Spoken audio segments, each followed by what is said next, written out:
Good morning, everyone. Welcome back to the shop. Today's the day when we get that wing.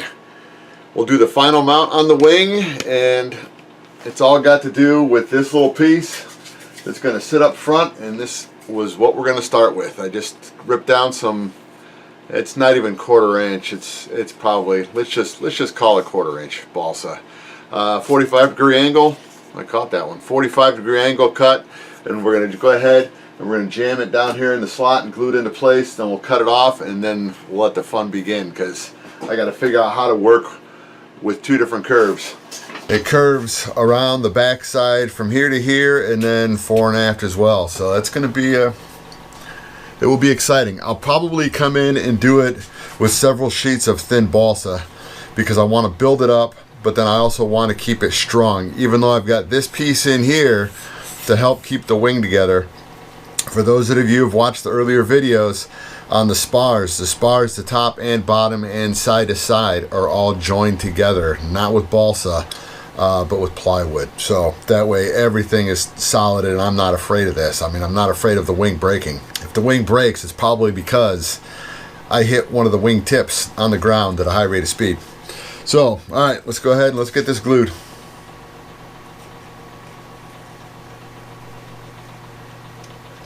And as you can see, I put some wax paper down inside, so I'm not gluing the balsa to the balsa. Here, I'm gluing it to the wing.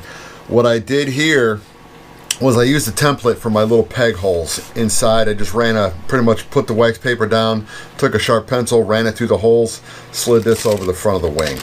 So we're good, and I'm confident that there will be no problems.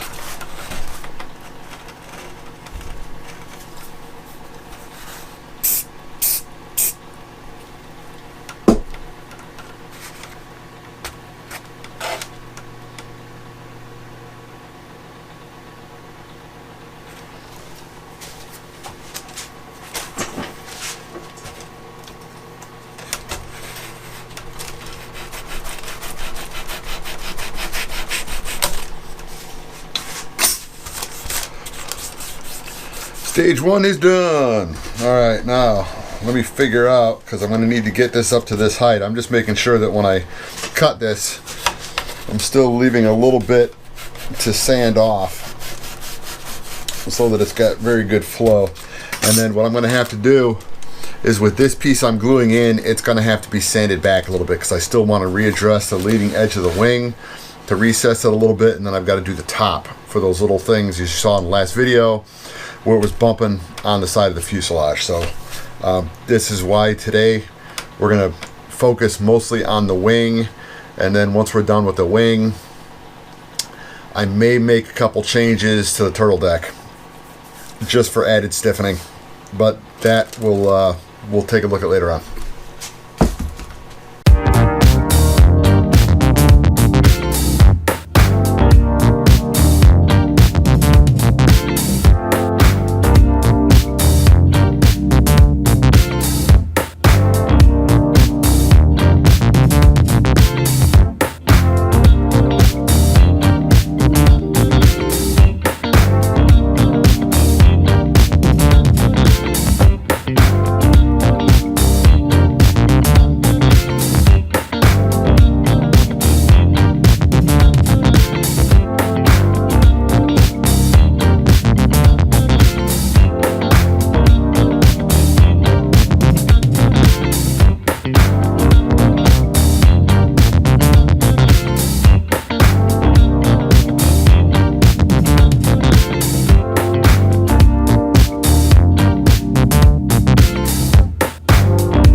Alright, let's just let this dry for a little bit, and then I'll come back and start sanding.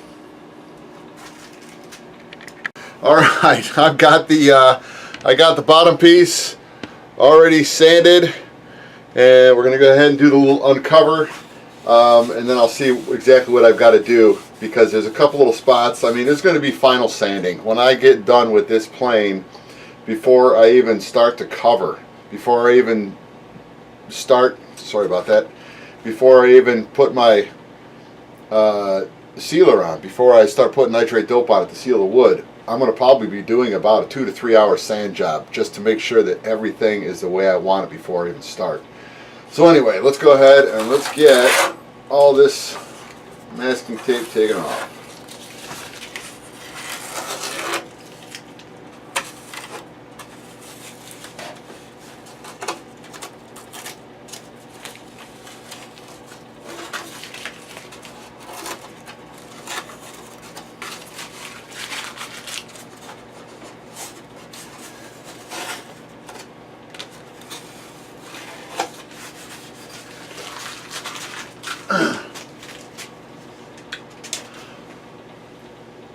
It's pretty good. It's going to need a little bit of touch-up, but the touch-up I've got to do is going to be done off of when I take this off the plane.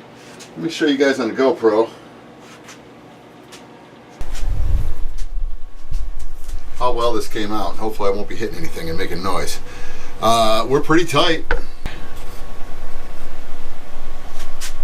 This little piece is just a little bit of glue bleed out that'll get sanded down, but this section right here where it kind of jumps up, I couldn't get that tight against it, but now I know where it needs to be. This side's pretty good, so a little caressing here, and if you look and see the angle, it could probably get sanded down a little bit more in the middle, so I'll work on that too.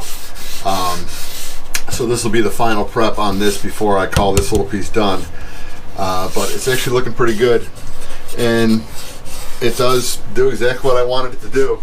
It comes out and then it just rounds off, so it just fades into the wing. So, all right. Anyway, let me do a little more tweaking on this one, and then figure out what the next little project will be. Here's what I'm thinking about doing on the turtle deck. I'm thinking about making 2 more formers. They're going to slide in between this one and this one. And what it's going to do is it's going to get rid of this ability for that to flex in. And if I make formers for that, I can put them together, and I can, even if I wanted to, I can core a center out of them. Just remove the center, just so I've got something. So I'll figure out how I want to work with that one, if I'm going to do that one. So that'll be, I'll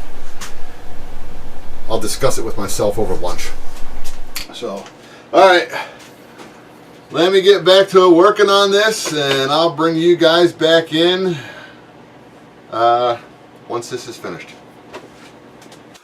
All right, now let me show you what I've got to do to make the, let's just call them supports, the intermediary supports for the formers. What I had to do is I had to trace out each former off the plans. Follow me on this one. It gets good, but this is how you got to do it. Okay, here is, let's see how well I can keep things focused in here for you. Alright, here's what we're doing.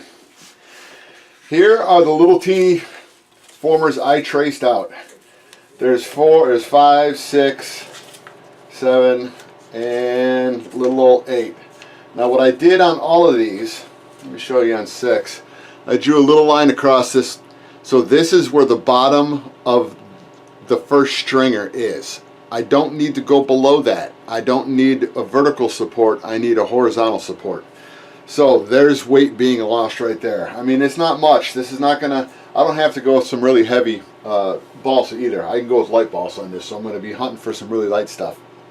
All right, so what you've got to do is, in order to find out what you need to go in between, trace all these out, and it's one of those things that you kind of wish that you had known about it when you first started building it, because you could have done this.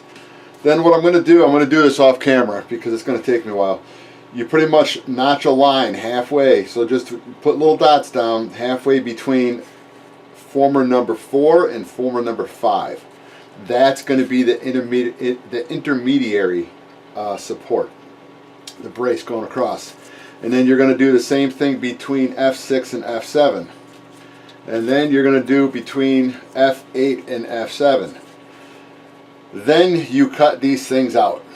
Because if you don't, if you decide to, hey, I'm going to go ahead and I'll do this first one and then cut it out, you have to make sure that you're always saving one of them. So you're always going from the biggest to the smallest instead of the smallest up to the biggest, if you know what I'm saying. Because if you went from the smallest to the biggest, as soon as you cut that first one, you'd have to go ahead and redraw that first one again. That's where you'd learn the errors of your mistakes. So let me go ahead off camera. I'm just going to go ahead and get all these things traced out, trim them down, then I'll bring you back to show you the different sizes, and then I'll get out my spray adhesive, spray these things down, throw them onto some balsa, and then let's get those cut out. Alright, and here they are. Now, like I said, the way that these things were put together, it was really kind of tough to get the first ones done, and then they flowed much easier after that. But here's this. It's kind of hard to see because I've already dirtied them all up. So let me just kind of get them all somewhat stacked. So anyway, so I had 8 in the middle here.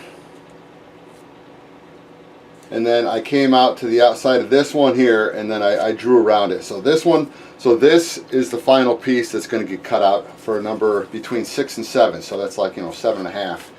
Here's between 6 and 7, and here is between 4 and 6.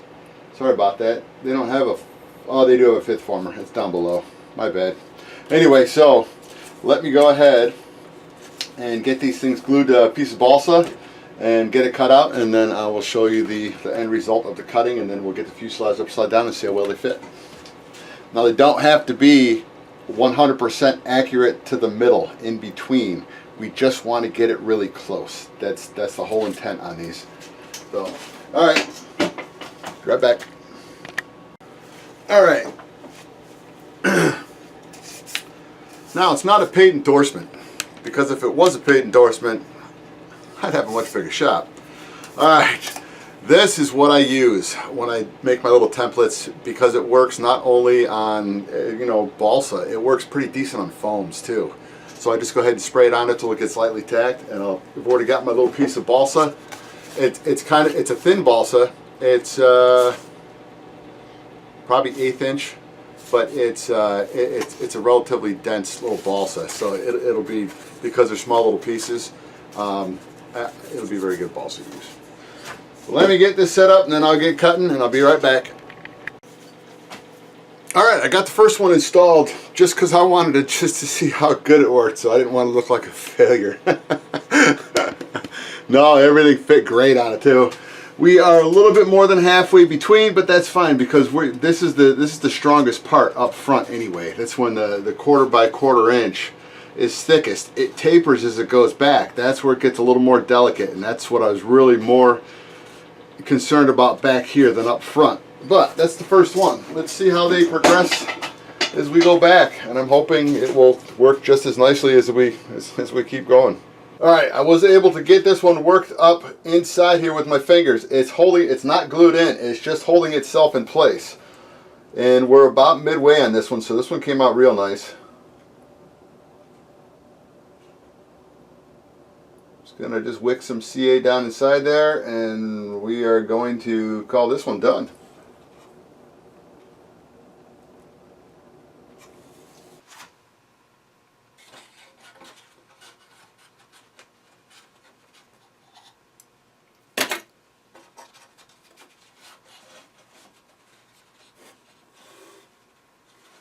Okay, that'll work. I'm just gonna have to shave some off the top because it's a little bit lower.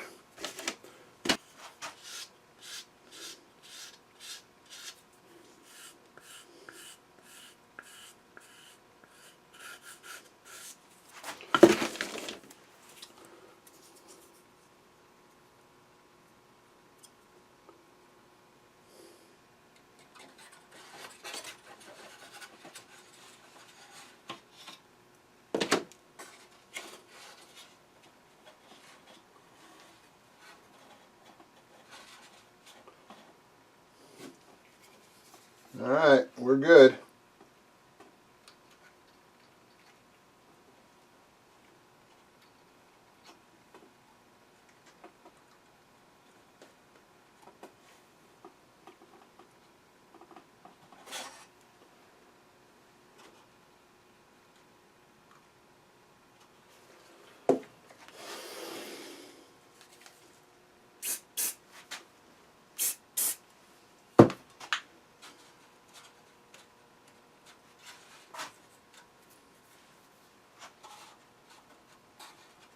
Alright, now it's strong, and these little things didn't weigh much of anything, so I don't know if you had ever noticed that weight change. But what we did is we firmed up between the two. So now when I go ahead and put the covering on, I'm not going to be worried about these getting compressed in. So, alright, no one bites the dust. So, we'll probably go ahead and get all the measurements, and I'll set the elevator up, and we'll get the holes drilled and make sure that they are the right length and they are straight, and I can get that glued together. And then after that, the only thing I'd have to do to the rudder is just cut out a little teeny C shape where it's got a pivot around the control rod between the two elevator halves. So, all right, one step closer.